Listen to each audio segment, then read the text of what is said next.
we are officially in a recession. You knew that. I know. We could do better than that.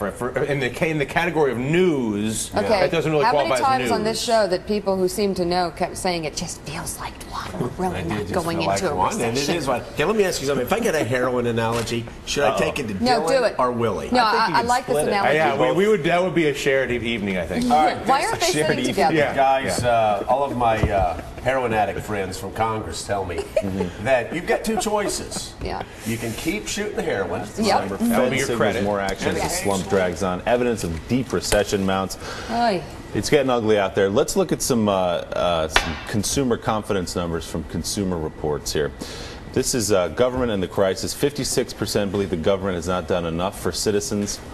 17%. We're $7 trillion. We've not enough. $7 trillion. What else would you like them to do? That's the question. It took us 95 years to get to $1 trillion on the Fed's balance sheet. It took 6 weeks after that. Yeah, what do you want, Hank Paulson's plasma? Well, no, they threw it all into a black hole. This is apparently what people are thinking out there. 17% government needs to do more for the financial institutions. 29% government went too far in bailing out the financial industry. So that's a little bit of the pulse of the country right now. Okay.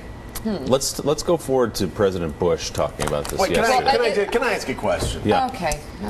We've all been through recessions before. Yeah.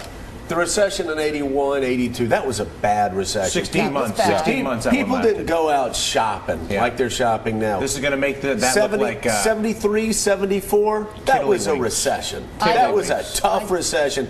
People didn't go out shopping like they're going out shopping now. I hear this is a recession.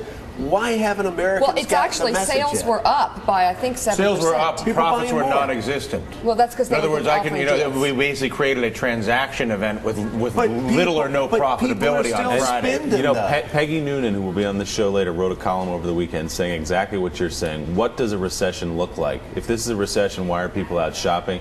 In the 30s, obviously, different situation. You had bread lines, 10 cities. You have to understand, it's only been a few months. Where is the recession? I know we got to go to these things, but that's a great point, Willie.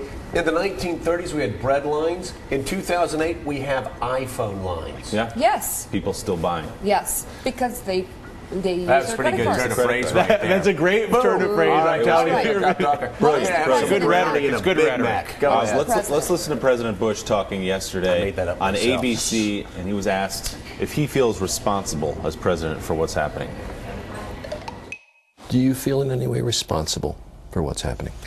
I've been the president during this period of time, but I think when the history of this period is written, people will realize a lot of the decisions that were made on Wall Street took place over, a decade or so before I arrived in president, during I arrived in president. I'm sorry it's happening, of course. Obviously, I don't like the idea of people losing jobs or being worried about their 401ks. When you have Secretary of the Treasury and the Chairman of the Fed say, if we don't act boldly, we could be in a depression, Great Depression. That's an uh-oh moment. But the question is it worth it to save the system, to safeguard the system? And I came to the conclusion, along with other smart people, that it is. Good morning. It is official. Economists confirm America has been in a recession for a year, sending global stocks plunging. How deep is it? How bad will it get? And how much longer will it last? We are live on Wall Street. NBC News. This is Today with Matt Lauer and Meredith Vieira, live from Studio 1A in Rockefeller Plaza.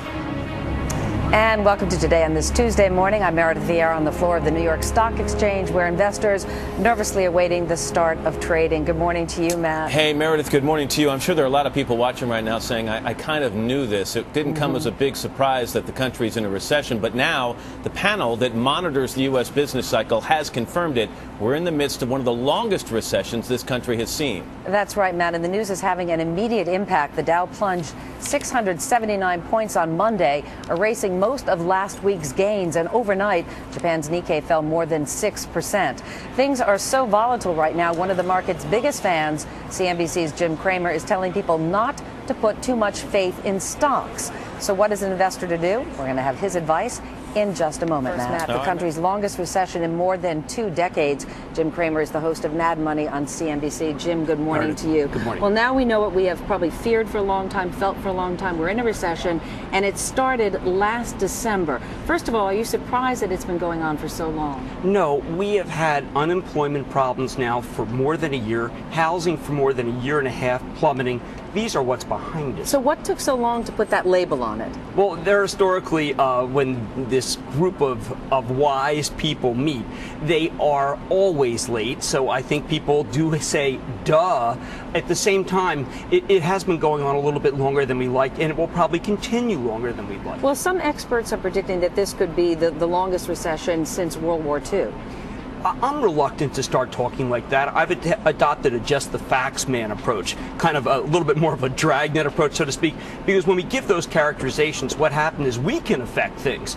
And I don't want to be in a situation where maybe we only have fear itself at this moment. Well, is that what you're worried about? That people they're talking about the Great Depression and comparisons? Absolutely. And that's got to be taken off the table. There have been enough things done by this government to absolutely preclude that. I myself do not want to use that term ever again on the Today Show, even to compare it. These are very different. We do need help from Europe, we need help from China, but take the Great Depression talk off the table. That is scare tactics. But then yesterday, when the Treasury Secretary and the Chairman of the Federal Reserve came out, they spoke about the things they're doing, the measures they're taking to ease this financial crisis. The market didn't react well. Why not? We were up 20% last week. We fell 9%. That's profit taking.